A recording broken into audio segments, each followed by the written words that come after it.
Hello, എല്ലാവർക്കും പുതിയൊരു വീഡിയോയിലേക്ക് സ്വാഗതം. ഇന്ന് നമ്മൾ ഉണ്ടാക്കിയിരിക്കുന്നത് ഒരു ചിക്കൻ ബിരിയാണിയാണ്. അത് പ്രഷർ കുക്കറിലാണ് ഉണ്ടാക്കിയിരിക്കുന്നത്. അപ്പോൾ നമുക്ക് എളുപ്പത്തിൽ ഒരു ബിരിയാണി വലിയ സക്സസ് ആയിട്ട് നമുക്ക് ഉണ്ടാക്കാൻ പറ്റും. കുട്ടികൾക്കൊക്കെ ഇഷ്ടപ്പെടുന്ന ഒരു വിഭവമാണല്ലോ ബിരിയാണി. അതിപ്പോൾ ആരെങ്കിലും ആവശ്യപ്പെട്ടാൽ നമുക്ക് അപ്പോൾ തന്നെ അത് ഉണ്ടാക്കി കൊടുക്കാൻ പറ്റും. അതിന് ഇപ്പോൾ ഞാൻ ഉണ്ടാക്കിയിരിക്കുന്നത് 2 ഗ്ലാസ് അരിക്ക് 1/2 കിലോ ചിക്കൻ ലെഗ് വെച്ചാണ് ഉണ്ടാക്കിയിരിക്കുന്നത്. അതെങ്ങനെയാണെന്ന് നമുക്ക് ഇത് 1.5 കിലോ ചിക്കൻ ലെഗാണ് വാങ്ങിച്ചിരിക്കുന്നത്. ഇത് 3-4 പ്രാവശ്യം നന്നായി വാഷ് ചെയ്തതിന് ശേഷം അത് എടുത്തു വെച്ചു. പിന്നെ മല്ലിയില വെള്ളത്തിലിട്ട് വെച്ചു. പിന്നെ ഒരു 4 സവാളയാണ് വറുത്ത് കോരാനായിട്ട് എടുത്തു വെച്ചിരിക്കുന്നത്. പിന്നെ കുറച്ച് മല്ലിയില, ഇഞ്ചി വെളുത്തുള്ളി ചതച്ചത്, 1 ടേബിൾ സ്പൂൺ മുളക് പൊടി, 1 ടേബിൾ സ്പൂൺ മല്ലിപ്പൊടി, പിന്നെ 1 ടീസ്പൂൺ ഗരം മസാല. ഇതിൽ മല്ലിയിലയുടെ പകുതിയും പിന്നെ 1 ബൗള്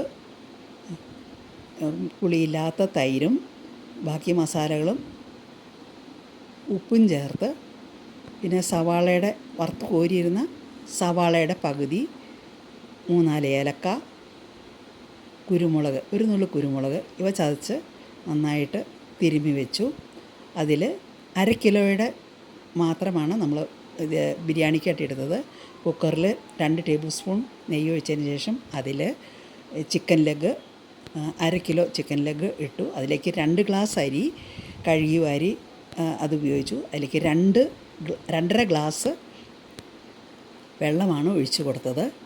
പാകത്തിന് ഉപ്പും കൂടി ചേർത്ത് പ്രഷർ കുക്കറിൽ ഒരു വിസിൽ വരുന്നേരെ നമ്മൾ വെച്ചിരുന്നു. അത് കഴിഞ്ഞ് ഒരു 30 മിനിറ്റ് കഴിഞ്ഞപ്പോൾ നമ്മൾ തുറന്ന് നോക്കിയപ്പോൾ നല്ല അടിപൊളി ബിരിയാണി റെഡിയായി. ഇത് നമുക്കൊരു സെർവിങ് ഡിഷിലേക്ക് വെച്ചതിന് ശേഷം അതിൽ ബാക്കി വറുത്ത് വെച്ചിരുന്ന സവാളയും മല്ലിയിലയും കൂടെ ഇട്ട് കൊടുത്തു.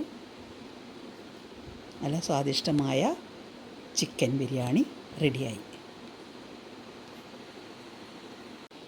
ഒരു കാര്യം പറയാൻ ഞാൻ വിട്ടുപോയിരുന്നു. അതിൽ ചിക്കൻ കഴുകി വൃത്തിയാക്കിയതിന് ശേഷം 1 നുള്ളു ഉപ്പും 1 ടീസ്പൂൺ മഞ്ഞൾപ്പൊടിയും തിരുമ്മി വെച്ചതിന് ശേഷമാണ് ബാക്കി മസാലകളൊക്കെ എടുത്തത്. പിന്നെ സവാളയാണെങ്കിലും നമുക്ക് കൂടുതൽ സവാള വറുത്ത് കോരി വെച്ചിരുന്നാൽ അത് പിന്നീട് നമുക്ക് ഉപയോഗിക്കാം. അതുപോലെ ചിക്കനാണെങ്കിലും നമ്മൾ 2 ബോക്സിലാക്കി മാറ്റി ഫ്രീസറിലേക്ക് വെച്ചു. അത് പിന്നീട് ഉപയോഗിക്കാൻ പാകത്തിന്. അതിൽ 1/2 കിലോ മാത്രമാണ് നമ്മൾ ബിരിയാണിക്കായിട്ട് എടുത്തത്.